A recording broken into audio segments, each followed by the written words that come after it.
Hey guys, what's up? Pixels here, and in today's video we're going over the new prestige mode that they've just announced for Evil Dead the game. This will be dropping next week on the 14th of November as well, so it's not too long to wait for this, but it's sort of interesting. There's some letdowns, there's some interesting things that, it's kind of giving you more incentive to play the game, but in terms of prestige, and I don't know if it's the incentives are there to prestige the character. Obviously it's all about making your character more powerful, and for me, what I would have liked to see is possibly like a cosmetic, a prestige 5 or something. I think that would have been nice. Or it doesn't have to be something massive, even just a bloody version of the outfit, or like being able to play as a deadite version of the character at prestige 5 would be nice.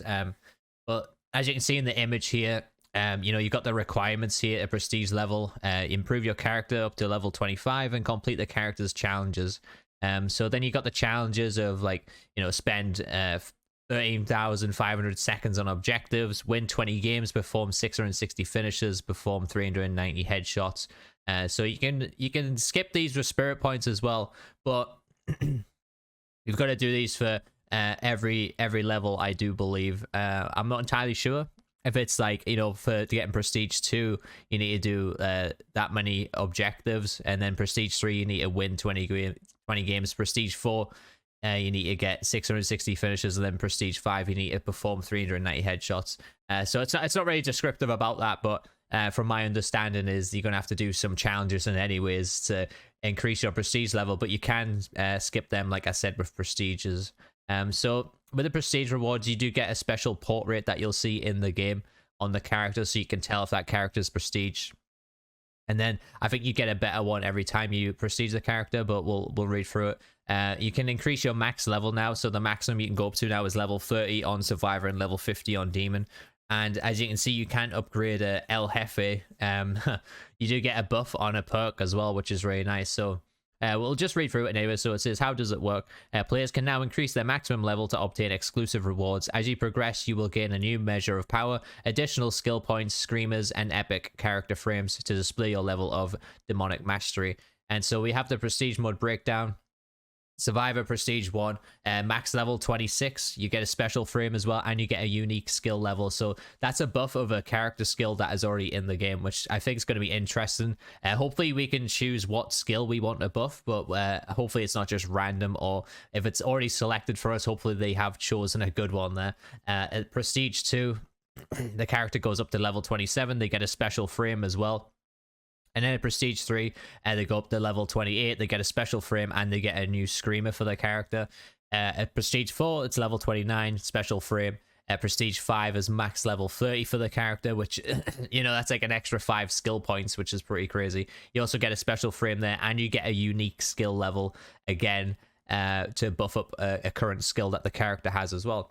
And the same goes for Demon, level 46, level 47, level 48, level 49, level 50, all pretty much the same rewards. Although a Prestige 1, Demon doesn't get a unique skill level, unfortunately. They only get a unique skill level at level 50, so it's a little different on Demon there. But anyways, let's move on. So for rewards, all characters will have an extra skill point, extra prestige level, so we do get an extra 5 skill points, which is going to be changing my builds all over the place again. Doing full maxed out character prestige builds, which is going to be fun to do. All characters will have a screamer reward at prestige level 3, and both survivors and demons improve the unique skills outside the skill tree, so that's really nice to see. Conditions: characters can now achieve up to 5 levels of prestige. To pass from one level to the next one, the character has to be at their maximum level, and player has to complete a group of challenges with that character. Players can spend spirit points to skip certain challenges by spending spirit points. Yeah, I read that wrong. That's my fault. They can also spend spirit points to skip a subsection. Only the tier is skipped, not the entire challenge. So I don't know how much spirit points this is going to cost, but I've got like over 8 million saved up, so hopefully I can pull these into quickly prestige some characters that I want to prestige, and hopefully it doesn't cost too much. New challenges are assigned to the character, and their maximum level is increased by 1. Once all the requirements are met, the player can bring his character to the next prestige level as well. The character also go back to level 1, however progress is not reset and the skill tree remains. I'm not sure what they're going to do with that, but again, you're going to have to kind of play this out once it gets released, because it's a bit confusing here, saying the character also goes back to level 1, but the progress is not reset and the skill tree remains. I don't know if they mean their skill perks remain, It's going to be weird if the skill trees remain with that, and then we can keep adding points. I don't know what's. I think that's weirdly worded. The character won't get an extra skill point from levels on previous prestige levels, only in the one associated with their current prestige. For example, if the new character is level 26, they will get a skill point at level 26, not on levels 1 to 25. If that prestige level has another associated reward, it is granted now. Prestige rewards are cumulative. This is if the character is in prestige 4, they will keep the rewards of previous levels as well. So yeah, it's an interesting prestige system. I was kind of hoping for a bit more. Like I said, the rewards are sort of nice, you know, a little character portrait that's going to go over your character in the in-game, you know, where the health bars are and stuff.